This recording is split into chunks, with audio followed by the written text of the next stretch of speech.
Hey, what's up everyone? Today we're going to talk about the hows and whys maintaining balance, strength, mobility are key to your wellness as you grow older. I'm Risa Morimoto, your host, and you're watching The Modern Age, where we chat about innovative and holistic ways to care for one another as we age. And don't forget to click on that subscribe button and that little bell so you're sure to be notified when new episodes are uploaded. Our guest today is physical therapist Melissa Lam.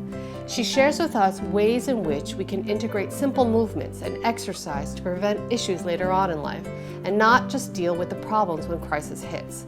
She has a really integrative and holistic approach in her treatment plans where she guides her patients' musculoskeletal system to work really harmoniously with their personal daily demands. Check it out. Melissa, thank you so much. I'm really excited that you're here today. This is a topic, physical therapy, that everyone has heard of. Yes. But I feel like not everybody really understands what it does, how it can work best for us. So let's just start off with kind of your backstory and how you kind of came to PT. I think most PTs have an interesting background. I have absolutely no science. I had no idea I was going into medicine or any medical field. I have a music degree and a music background, which I think molds me into a different type of practitioner that I've become. So I stumbled in this field because I myself had issues with back pain and foot pain, which is most of the time, most PTs, you'll ask them, how did you get into the field? And the good news is we've been on the other side, right? We've been on the table. And then you one day wake up and say, there is something good I can do to help people. I focus on an outpatient orthopedic practice, which is you have a problem, you can walk in the door, right? Traditional, musculoskeletal, chronic pain, aches and pains, ski accidents, trip and fall, training for a marathon. But there are a lot of different other aspects. So pediatric care, cardio care. Cardio care. Cardio physical therapy is a huge one. So after you have a heart procedure, the heart is actually what pumps all the blood through your body, which makes everything else work, muscles, tendons, ligaments, and your internal organs. So you actually have to strengthen that muscle because the heart is actually a very vital muscle. So there's a specific protocol that you do to reacclimate into life. It's not just go walk every day for an hour. There's regiments of time, pace. In New York City, we use blocks and distance, but sometimes it'll start in a hospital setting, and then you will transition to an outpatient setting. So I feel like there's a lot of misconceptions on why people go to PT, right? Or when it's needed, when it's not necessarily needed. I know we've had conversations of it's actually needed before the injury, but and for everybody. So there are so many things that we look at now differently because it's a buzzword, of course, wellness and health and wellness and the wellness industry. But if we really look at it closely, we're given this one body, and when you're born, you're told to go see the pediatrician. You're supposed to take your child to the pediatrician. And then you're supposed to take your child to the dentist. And then maybe you have to take your child to the eye doctor. Unless you have, unfortunately, one of these situations where you're told at an early age, your child might be having some developmental delays, that's the only time parents really ever hear about physical therapy for a child or an adolescent. Then you can move into the teenage years, and again, it's a sports injury. Then you go off to college and you start doing sports there, or you become more of a academic and you're living a little more of a sedentary life. You go off into the workforce, and then magically you have back pain because you're sitting for approximately 40 plus hours a week, and then you come into the physical therapy world. But there are now many people thinking about how can we really capture the preventative side of things. And that's kind of how I've looked at my career path after 8 years of being in the field and seeing, yes, I used to treat just the injury. Oh, I was in a basketball game and I sprained my ankle. Or, oh, I had chronic shoulder pain and I ended up just having surgery, so I'm now coming to physical therapy. I still treat those types of patients, and that's a huge population that I see. But it's also, what do you tell those patients even after you finish treating them? So you can still keep that preventative conversation going, although they came for one very specific or what we call acute type of pathology. Right.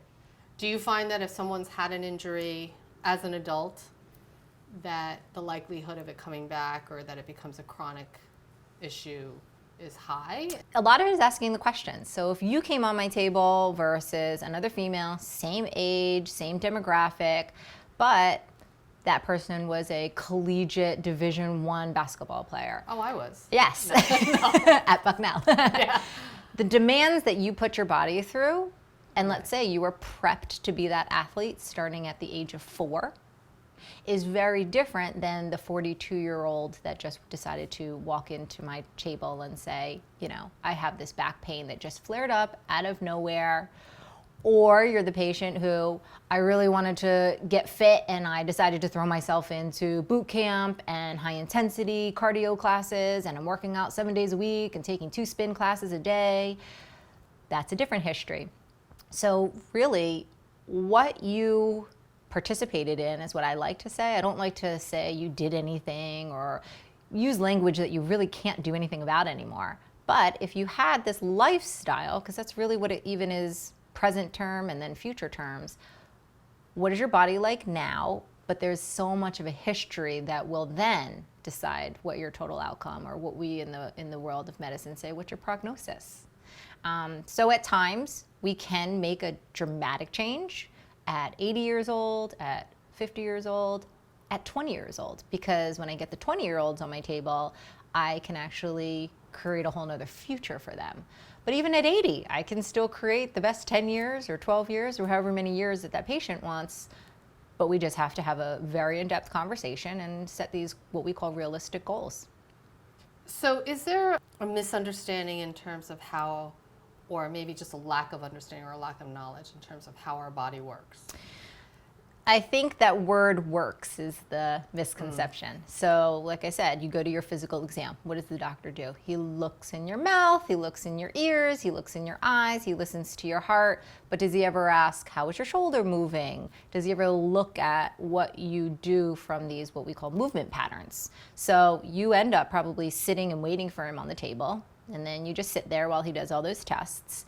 So there's nothing examined from what we call the musculoskeletal system. We're not looking at how your joints move or how your muscle pliability is. That's not what your internist is doing, but yet that's the only physical exam that is what most layman people know about. Oh, I better schedule my physical exam, get my blood work, make sure my cholesterol isn't too high.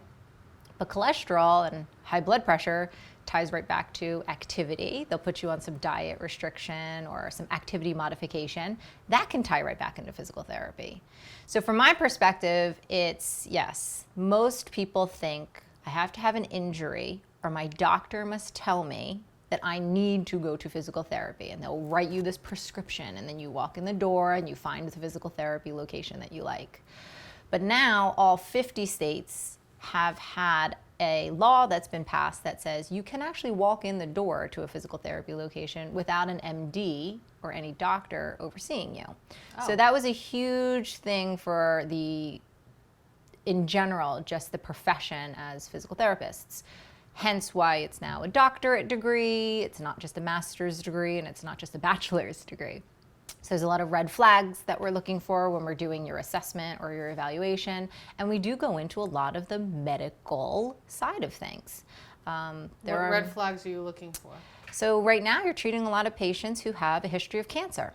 You don't treat those patients in the same manual, physical way that I would treat a 40-year-old who has no history of undergoing intense chemotherapy, radiation, who's had, bilateral breast reconstruction with all of these issues, quote unquote, now developing in their shoulders. And they're probably coming for knee pain, right? They're actually not even coming for anything having to do with the breast cancer, but it's part of their medical history, and their bodies are different.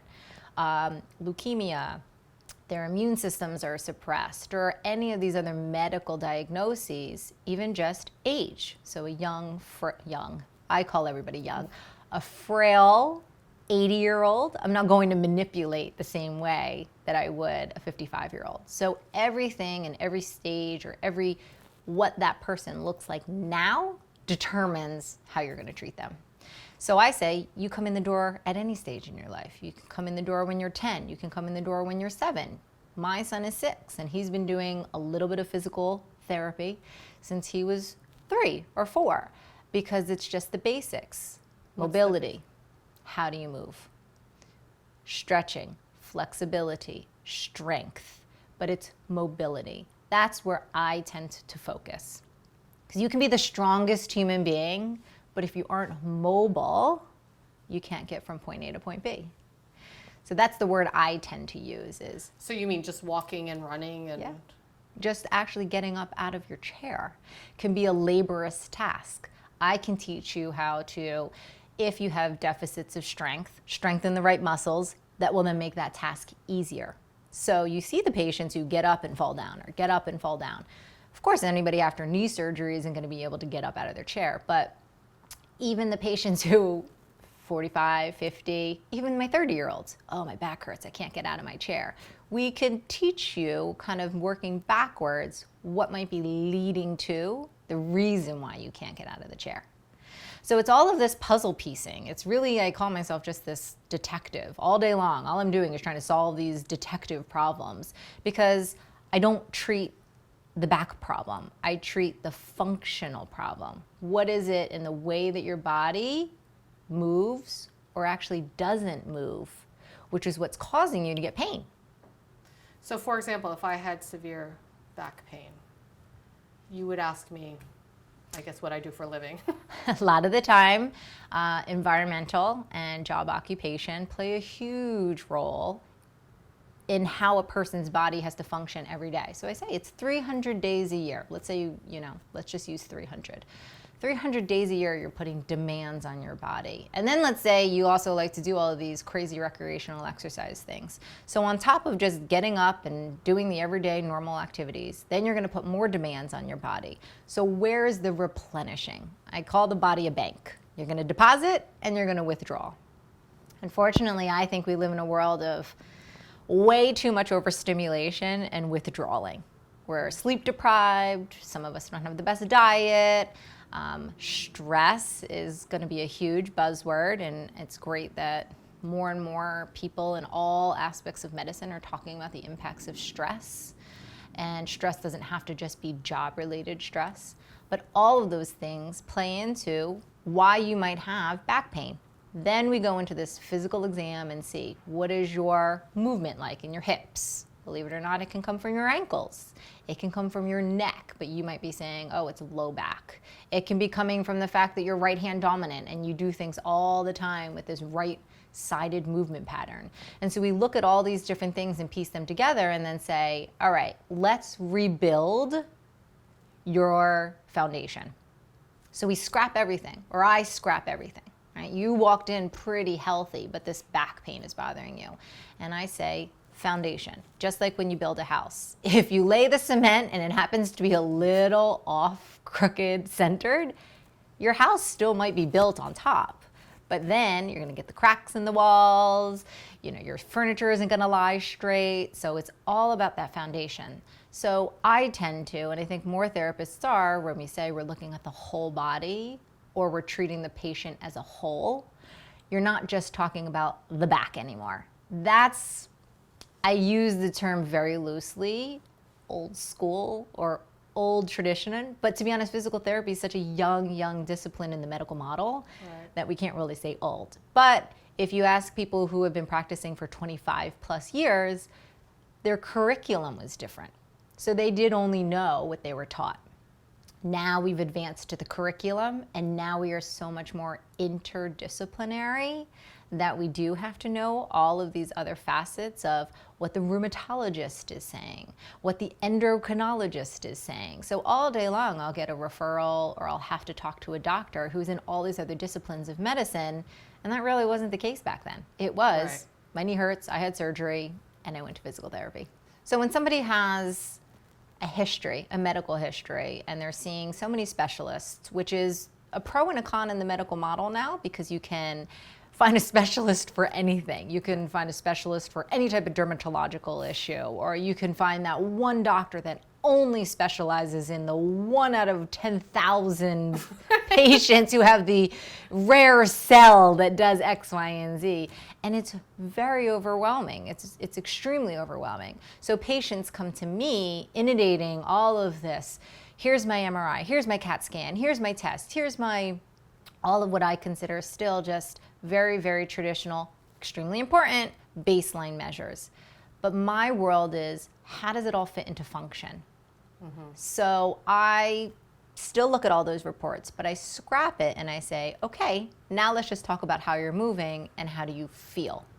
Because the how do you feel question actually shocks most patients when I ask that, coming from a physical therapist's mouth. Because of course they're like, well, my back hurts.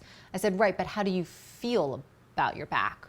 Or how do you feel when you walk up the stairs? Or how do you feel when you get out of bed? So it's not the fact that they can't do something or they're physically limited in doing something, but if they start thinking about it from a perspective of, I can do it differently, and then I'll feel differently, that's then when we start to make the change. And sometimes I can't do it alone. A lot of the times I can't do it alone, and I actually don't want to do it alone. So What do you mean? You physically can't do it alone? Or? Well, there are a lot of times where a patient will come in with a very, very complicated case. And there's a whole other spectrum too that we call the social emotional side of things. And when the emotional side sometimes outweighs the physical side, causing the physical. Well, I don't like to ever use the word cause because there's no objective test for that. You know, in some essences, medicine is where we always have to be objective. So sometimes the patient will come in with a lot of emotional, I call it weight, not physical weight, but it's holding them down. It's preventing us from really doing the musculoskeletal work or getting through to the joint or getting the tissue to release. Those are all physical therapy words. But if the patient is having some type of block, whether, again, it's a trauma or whether it's a fear and guarding is a very big one, I sometimes will say, listen, why don't we also explore what would it be like if you had some acupuncture and the acupuncturist was able to really get into that tissue and save me probably 7 sessions, right? We could accomplish with 1 acupuncture session what it would take me to accomplish in 7. And then that would also delay all of the other things that my skill set is, because it's not just making sure that tissue is soft and pliable. What if there's a joint restriction? What if the patient can't bend their knee, which prevents them from sitting, and therefore then they can't walk up and down the steps? And living in a New York City urban place, functionality of walking, critical. It's the #1 priority. So again, I always tell patients, it's not about their pain, it's I can't walk more than a block, Melissa, and then I have to figure out how to get them to walk 3 blocks, and then 7 blocks, and then 25 blocks. So there are just certain things where, of course, there's a huge, huge number of things I could attack, but that's the skill set then. You figure out what the priority is, and in my eyes, it's always what will make this person a functional, mobile human being in the best of their capacity, and then I delve off into who are my other little helpers that I can ask to aid me in this process. So what are some of the other kind of disciplines do you integrate into physical therapy? I'm just fortunate that I've had a lot of exposure with acupuncture. It's a discipline that I personally never even experienced before. I probably had the typical fear of, wait, you're gonna stick a needle in me? Like, what is this? And then after it works, it's, how did that happen? Even though I know, love acupuncture, right? yeah. And yet I spent many years in anatomy and I still don't understand it. But it's one of my go-tos where if I just can feel a patient's tissue, I can say, it's gonna take me a long time to get through this, so let's refer you out to acupuncture. And it used to be more massage too, believe it or not. Massage is not for the spa and for I have nothing better to do with my time. Massage is really tissue mobilization. And the word mobilization is just move. Move the tissue, right? Move the tissue, increases blood flow, sends nutrients. That's when you get into all the pathology and the biology and the cellular things that all the science teaches us. But it actually just makes somebody's joint move better. And if you move better, then maybe the pain goes away. So it's this every time, open a door, close a door, open a door, close a door. open a door, sometimes there's 5 doors. And then sometimes it's also really the emotional social, which is psychotherapy, traditional. Sometimes a patient really needs to talk about a lot of other things that are, again, weighing them down, and or hypnotherapy for medicine, specifically for medical things, not hypnotherapy for, I want to stand on one leg and jump and entertain. This is truly getting to the root of the brain telling the body, because it truly is, even in my world, I teach patients, the brain is doing everything. I'm just giving you these tools. I'm giving you the homework. I'm telling you that this is a different way you should think about standing or think about sitting. But it's really the patient saying to themselves, I'm going to make that change. I'm going to do that change. I'm going to, oh wait, I am standing like that. Melissa said that might not be the best thing, or Melissa said that might be contributing to my symptom. And then we change the behavior pattern. And so everything is about relearning. Right. We learn a certain way and then it's like, what? Yeah. They say, when you get into your 60s or your 70s, there's a possibility of your balance, yes. Right? That's the first thing to go. Yes. And so balance is not just standing on one leg, okay? Balance, and again, let's just use New York as an example. It's 1.5 feet to walk down one city block in Manhattan, right? If we have construction, if we have, holiday season and there's 1 million people walking around the streets. So balance is just simply of where your body is in space at times. That's proprioception as well. And can you quickly make changes if something did throw you off? Meaning, can you catch yourself? So yes, standing on one leg is what people traditionally think of. Oh, I have good balance because I can stand on one leg. I actually have patients walk backwards a lot of the time because I tell them our eyes lead us forward. So when we fear that we're going to fall, there is this dramatic hands flailing, slow motion, the cartoon television reenactment of what a fall is like.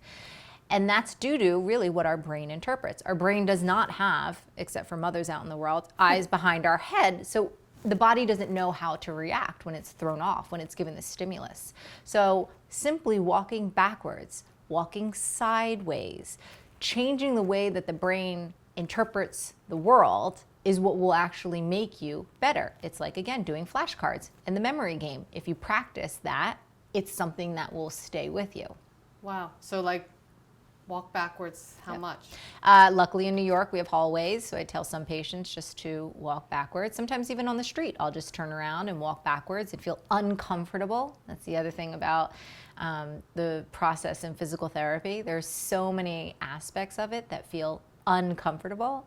Whether you think that you're fit, whether you think that you're strong, whether you've been working out at the athletic club every day, doing the same routine all the time, you have to actually challenge your body. And that's something that people are used to. Oh, I need to change my shampoo because my hair needs to feel differently. Or, oh, I need to change my diet in order to kind of shock my metabolism.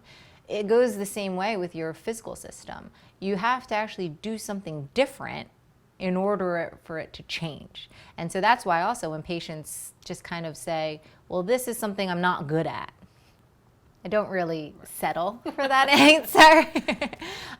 So walking backwards, and then there is a component of teaching an exercise program. So that's one of the benefits of actually walking into a physical therapy location. There's something that we call a home exercise program. And every physical therapist in part of our scope of practice is meant to provide their client with this program. Because you coming one time a week, maybe 2, right? Everybody has a busy life, so we don't always guarantee it. Post-operative patients are told to come 3 times a week. But in an ideal setting with insurance and travel and work and family, it's 1 to 2 times a week. Right. What's happening the other 6 to 7 days? So we give you this home program, and really what I try to say is it's just integrated in part of your life. So stretching and mobility work are part of your life, just like brushing your teeth every day and washing your hair and taking a shower every day are part of your health maintenance program. Well, not everybody. We try to believe that most people. Yeah. But I do say, if you didn't brush your teeth for a week, right, you'd feel probably a little off, right? Exactly. Yeah. That's how your body's feeling. And that's what a symptom of possibly pain is telling you. It's trying to say, oh, this is how I feel. Please help me. Your body is so smart and intuitive, and it's trying to give you all of the signals. It's just, we're humans, and we always say, oh, I'm too busy, or it'll go away, or I just have to stop doing that activity for a week and rest my body, and oh, it'll go away. And then 6 months later, they come in and tell me. So balance is a huge one that even at 40 and 45, so I usually say how many decades of life. So fourth decade of life is when I start to really push the concept of we need to really work on what's your body able to react to these stimuli. And then there's definitely a strength component. So strength is not that you have to go to the gym 5 days a week and you have to join a fancy, expensive facility. Gyms nowadays can be you doing 4 or 5 small exercises to maintain strength of the major muscle groups. We can talk about the big ones, and you just make sure you're targeting those muscles 3-4 times a week. Like what? So for instance, when we talk about the balance, I use that example a lot because it has to do with sitting and it has to do with transferring. And transferring is a big word when you talk about people in the hospital setting, or when we really get to a certain stage of life, we're just getting up and getting down, getting in and out of bed. All of those transitions are transfers. So a patient tells me, I can't get out of a chair. I can't get off my couch. I'm embarrassed because I can't get off the subway seat. They don't have the abdominal strength to actually propel them from sit to stand. Frightening. It's very frightening, but these are true statements that many patients do make. Now, when we talk about the couch, it's because soft surface, the depth of your couch maybe, but also then when you think about the later years in life, the fall. I fell and I couldn't get up. So that leads down a whole, scary, scary path because maybe other things are occurring due to the fact that you're lying there for an hour by yourself because you can't get up. But a simple trip and fall on the sidewalk, can you get up after that? And sometimes even in the 6th decade of life, that can be challenging for certain people. Or again, walking up and down stairs can be a very big challenge for some bodies. So when we talk about the major muscle groups, obviously it's the legs and it's your hips. A lot of it is hips. One of the biggest mobility exercises that I do for my clients is hip circles. And I say, don't you remember when dancing used to be a physical activity? If you look at that population and you actually say, show me what you used to do, they'll do a movement pattern that is a dance. But then they'll go back to their very rigid way of walking. But you get their hips to move, you get them to figure out the upper body moves differently from the lower body. And really, from a scientific perspective, I'm analyzing 50 different movement patterns. But all I tell them to do is hip circles. It throws them off balance. It does something called disassociation, so it makes the legs work separate from the upper body. Are there certain things, simple things that people could do at home to help maintain strength or maintain balance? Yes, so depending on their level, safety always comes first. So I do say that standing on one leg while you're brushing your teeth is the optimal time to practice that skill because you're moving your arm while you're trying to stand on one leg. Oh. Yeah, except when you use an electronic toothbrush. I know, which I do. So I was like, well. I saw. Also, though, that you can try doing it with your eyes closed. Uh-huh. That's the safety component, so I don't necessarily have my 80-year-olds or my 85-year-olds who have a history of falls. But in our 40s and our 50s, that is something that's super, super important. You see your OBGYN as a female every year. Right. You go to the dermatologist if you have to for your annual skin checkups. Those things are ingrained in you. You just weren't taught that you should also think about how your bones and your joints are functioning until all of a sudden you believe that you have arthritis, and you don't really have arthritis. You just need to move better, right? Structures change, cells change, and there are just things that have a lifespan. And so when we were only meant to be on this planet for X amount of years, Right. we're now trying to live to 80 and 90, and we actually have to do something to get to that end stage in the healthiest way possible.